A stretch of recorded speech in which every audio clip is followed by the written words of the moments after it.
Next up, we have Elliott. Hello. Hang loose if you can hear me. Cool, sick. Hello, bimbos, himbos, and thembos. I hope your bolt cutters are all fetched. I'm gonna read 3 poems that I wrote all of them in quarantine. First one's called Daydreamer's Notes on Survivalism. I can really fuck with a good daffodil at a time like this. The middle bloom like a well-fed egg yolk. THC dissolves in little pools of oil. My brother says if an apocalypse really happens, I'm running a dope clinic with the stockpiled subs he kicked. I read poems over the phone, crackle of background noise, love letters from the decline of Western civilization, SSRIs, zinc, oil of oregano, lactobacillus acidophilus, 50 million active cultures. Swallow a mega city with iced coffee and get back into bed. Warring global economies in my throat and stomach telling me what to crave. Everyone's making sourdough starters because it's a way to create and sustain some form of life. My housemate buys more plants for indoors. I search the internet for tips on growing herbs and vegetables in containers on my roof. Radish, rosemary, ginger. One day I might have to take care of myself, of family, chosen or blood. All I want is to feed my friends warm polenta and lion's mane. My great-grandparents grew corn, tomatoes, blackberries, praised Jesus, raised chickens, and wrung their necks. I live in the city where I crack my eggs into hot butter and still look for stars. Everything that I have written over quarantine that I like is about food. This poem is called Tradwife Poetics.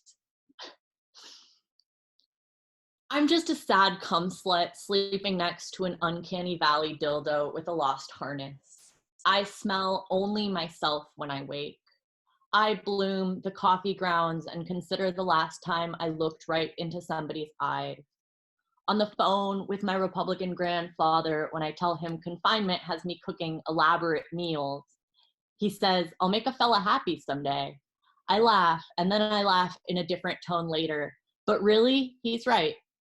I just want a cat who falls asleep on my chest, or to be a cat falling asleep on someone's chest. A fetish is just whatever weird color scheme let you exist between the ages of 12 and 18. The spill seed is a sin of waste, no matter the genders involved in the spillage. Who could raise children in a time like this? I hate myself for loving men with large hands holding tiny cats and fathers with babies strapped to broad chests. The standard is low, the contrast is easy. Who could create a world in a time like this? We're all watching reruns, story arcs we love, the comfort of knowing where our punchline lands or when our winsome co-stars lean in for the gift that's been built up all season. This last poem is how I want all the Bon Appetit test kitchen chefs to be my lovers and caretakers. It's called Home Cooking. Everyone drop your whatever social media you put poetry stuff on in the chat also. Home cooking.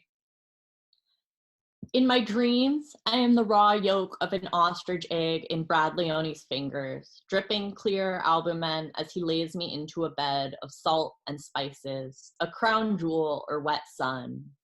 I'm the sliced avocado nestled into the breakfast taco Delaney assembles on a Saturday morning for the girl he wants to leave an impression on, re-entering the bedroom with a grin as she stretches awake, all tousled hair and smudged eyeliner.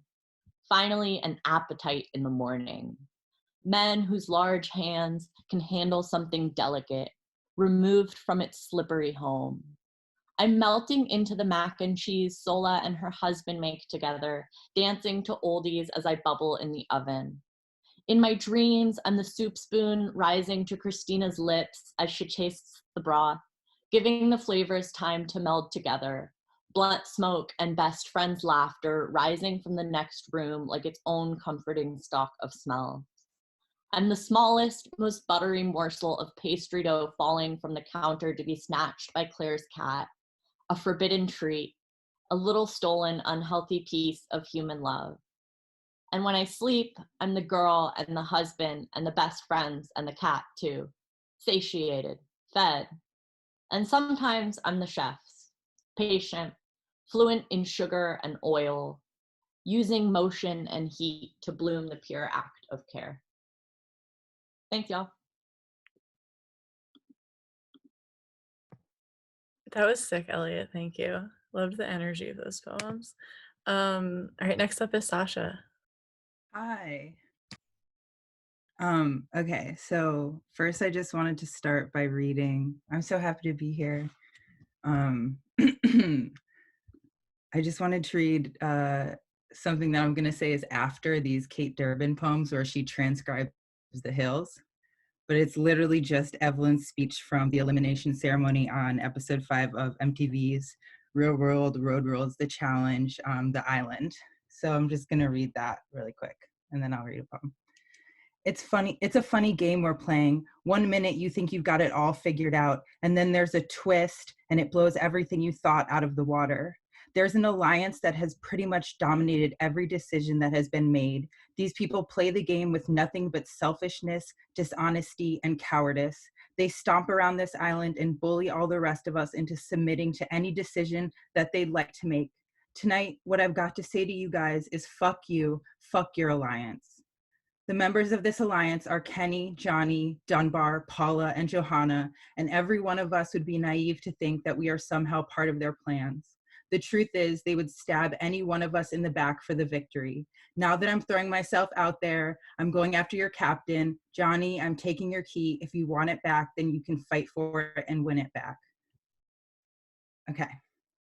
Now I'm going to read this poem about not drinking, which is relevant for me right now.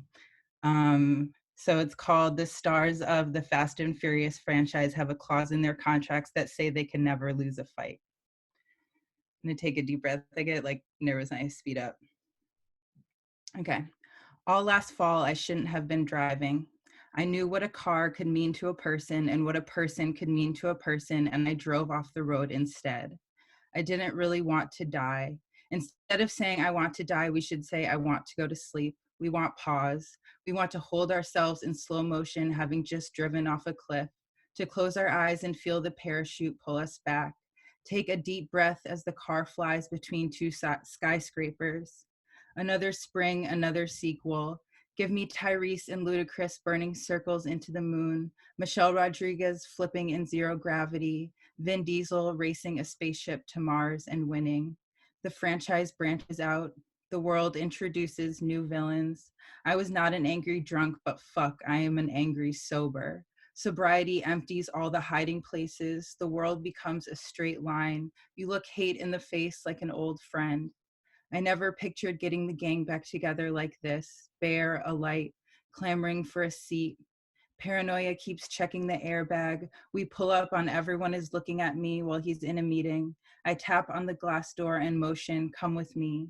There is mounting sexual tension. Disordered eating has to tuck her daughter in for a nap. She'll meet us at headquarters wearing something much tighter. A consuming fear of death is out back in the garden. He thought he had retired from this life. I shake my head and he throws down his shovel. Okay. And then I'm going to read one more. And then, oh yeah, I'm so excited. Okay, so this is just called Sample of Myself. I wrote it a little while ago. I may or may not be wearing a visor because this is hell. And in this version of hell, hell is a Costco and I'm stuck in a booth. My apron does not match my clothes and it cuts me in an unflattering place on my hips. And I'm setting out tiny paper cups, but the cups refuse to be ordered sensibly in a 3x4 block. The cup at the top left won't get in line with the other cups, but I can't even let myself get that mad at that cup because I knew if I were a sample cup, I would be that cup, the annoying cup, the cup that needed to prove itself as better and different than all the other equally small cups. Although I'm afraid because I keep calling them cups, you started to visualize them as regular sized paper cups, but they're tiny cups. I'm sampling out myself in tiny cups because this is hell and everything is so obvious here and my hair looks so bad. And just when I think it can't get get any worse, the Costco opens. I start to hear kids in the distance. I can hear crying and spitting and farting and glass breaking. They're getting closer. My cups aren't aligning.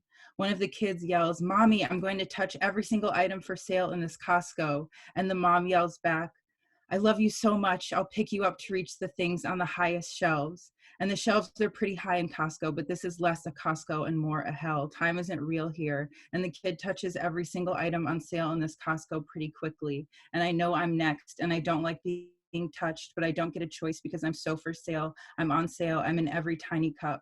I want it to stop, but it doesn't stop. I want to leave my booth, but it's too busy to leave my booth. The people in front of me keep asking, "What is this? What is it for? Who is she? How much does she cost? What does she do? Is that it?" From the booths beside me, I hear a more determined chant, a decisive explanation of product, artisanal, organic, award-winning, vegan, gluten-free, roll me around your mouth and make sure I hit every point of the palate. Are they buying it, or is this pity? I imagine a pile of myself by the register, abandoned in the seconds before checkout. I pitch my uses in anecdotal form. Great at bagging groceries, tall but not too tall, doesn't suffer fools, early riser, will say the thing everyone is thinking but is too afraid to say. Buy me, buy me, buy me. Yay, thank you so much. Sasha, those rocked. Thank you so much. All right, to close us off, we have Megan. Thank you so much to all the readers. Hey everyone, what's up? I'm gonna read one old poem, one new one. I will start with the old one. Okay. Being somewhere else. Waiting with open feet in the rain. It is close to summer, or I make it so, reading a small red book on yokai. The car is a blue cocoon, a good space to count the clouds and all their shifting. It's nice to pretend this is all there is. Quiet light, so low it follows holes and corners the eyes. Red, like all the bright anger of the night before, had plunged itself into one seam. And where should it be going? Now that it is dawn, children in the car beside us watch my feet in the mouth of the window, a bouquet of poppies filter from my side where they were nestled, small artifacts of longing, but with eyes closed, one could argue motion to be false, deliverance of pride. Okay, the next one is called Coping Just Fine, Thanks, and it's pretty long. Okay. With my sunnies hanging blindly from my ear like a dilapidated seesaw in middle America, I dreamt I'd a voice like Robert Plant's and strutted my cute velvet ass all the way to New Mexico simply because I've never been, and rubbed noses with a stranger, whispering, "I must have did somebody some good, yeah?" And the stranger, on cue, replied, "I think you did." That's when I knew it was a dream, because things don't just happen that way. When I awoke, it was still raining. The trees were rude and boasted of flowers. I laughed at their guilelessness and then felt sorry for it, thinking how soon I'll be picking the celestial bodies from the ground. My right thumb and index finger no better than a pair of manufactured steel pincers, a bifurcated pitchfork of death, analogous to a lover's grip at the space most coveted by eagles, lions, people with beautiful teeth who can't help but show them off. Is there a difference? I'm scared of my need to be needed. Somewhere, Plant still mules about all the things he didn't mean, which is all anyone who is wrong ever knows how to do. I'm not sure, but in 20 years, we'll all be reliving the pandemonium of Twilight, because that's how circles work. Something gets lost and comes back around, and because we are unable, we question what it means.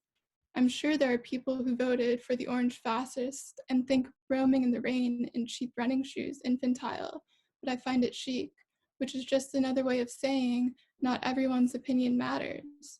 Undoubtedly similar logic, the dilemma of always wanting to be in two places at once, waking up early to go to bed late, which must be what the other Robert meant when he wrote In Between Days, although not quite, perhaps closer to crying to kill the time and other semi-insignificant emotional impressions, which might better title for this poem.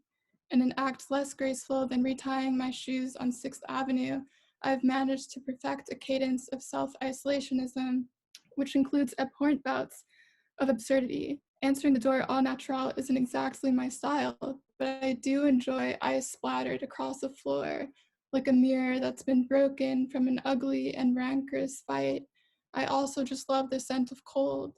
If only winter weren't so misleading, its beauty a conduit of its danger, just like everything else here. What is it called when everything feels regret outside my window? One day, the newborn who was smaller than the others disappeared. If I believed in political parties, I'd question the standing of Darwin's descendants, but perhaps instead I should be questioning God's. However, I don't believe in blasphemy either, which is to say, I do believe in fear. Growing up, I was afraid of conceptual abyss, but would tiptoe into my grandmother's basement when needed, its steps lined with yellow onions, the old dryer arrested with demons and groaning from their raucous weight. In the corner were 2 saxophones like ancient statues.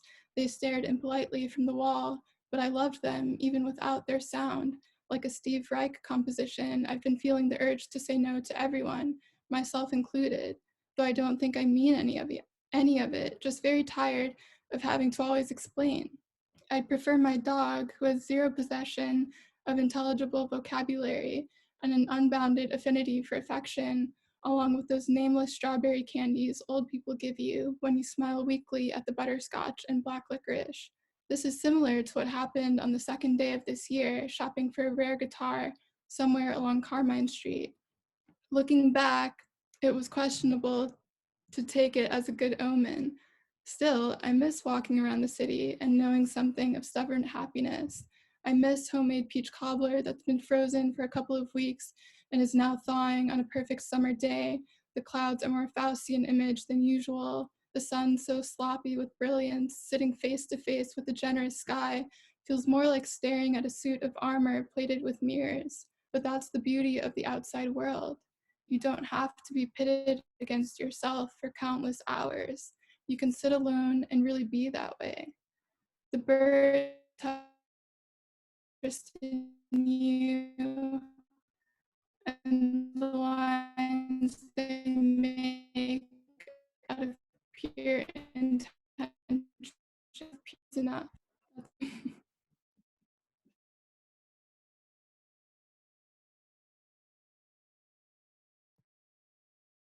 Awesome. Thank you so much. Okay, well, thank you everybody for coming. Really quickly, you guys can feel free to unmute your mics and stuff, but very quickly before we go, I'm a volunteer with 8 Ball Library. There's a couple other people in here who are with 8 Ball Library. Will, Sari, Basil, Haley. And we are doing a book club. It meets this Saturday. The readings are not very long. You can find the information about all that on our Instagram. It's readings by a bunch of different like artists and writers, including like Jamaica Kincaid and the filmmaker Derek Jarman. The theme of the readings is self-sufficiency, like self and community sufficiency, like figuring out how to like take care of ourselves and each other in quarantine. We are doing these hangouts at 1:30 Eastern every day. If you have an idea for one, you should reach out to somebody that you know through 8 Ball or just 8ballcommunity@gmail.com. Also, there is an archive on YouTube of the hangouts that we've already done. This is going to go up on YouTube. We're also playing on 8 Ball TV every day at 2:30. That's 8ball.tv. And a couple people who have come today and read today have done hangouts. I did one on flowers. Will did one on flowers. Amelia, who's here, did one on figure skating. Basil did one on the Wayback Machine. Mia did one on houseplants. And Jaydra did one that was one of her poetry workshops. So you should totally check those out. They're on our YouTube channel. And yeah, that's all for me. Thank you all so much for coming.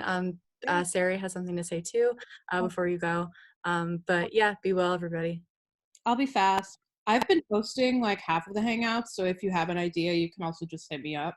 I'm gonna put my regular email and my publishing email that I should be using in the chat. I want to make a chapbook when this is all over. I can print nice stuff for cheap. So send me your poems and I will make something out of it. Eric, who's also here right now, is currently printing and trying to make something to fundraise. So he dropped his email in here. I'll also drop his email in here. It's really hard to type and talk at the same time, which it shouldn't be now, but I'm not adjusting. Yeah, so get your stuff published with us. I want to print you. Cool. Okay. I think that's all. Yeah, I'm trying to make a bunch of these things. So Yes. anybody has, they're just going to be small, like couple page little zines. I was sick for a while, but I'm going to try to just send them out like once every couple weeks or something. So if anybody wants to put anything in those, like, please reach out.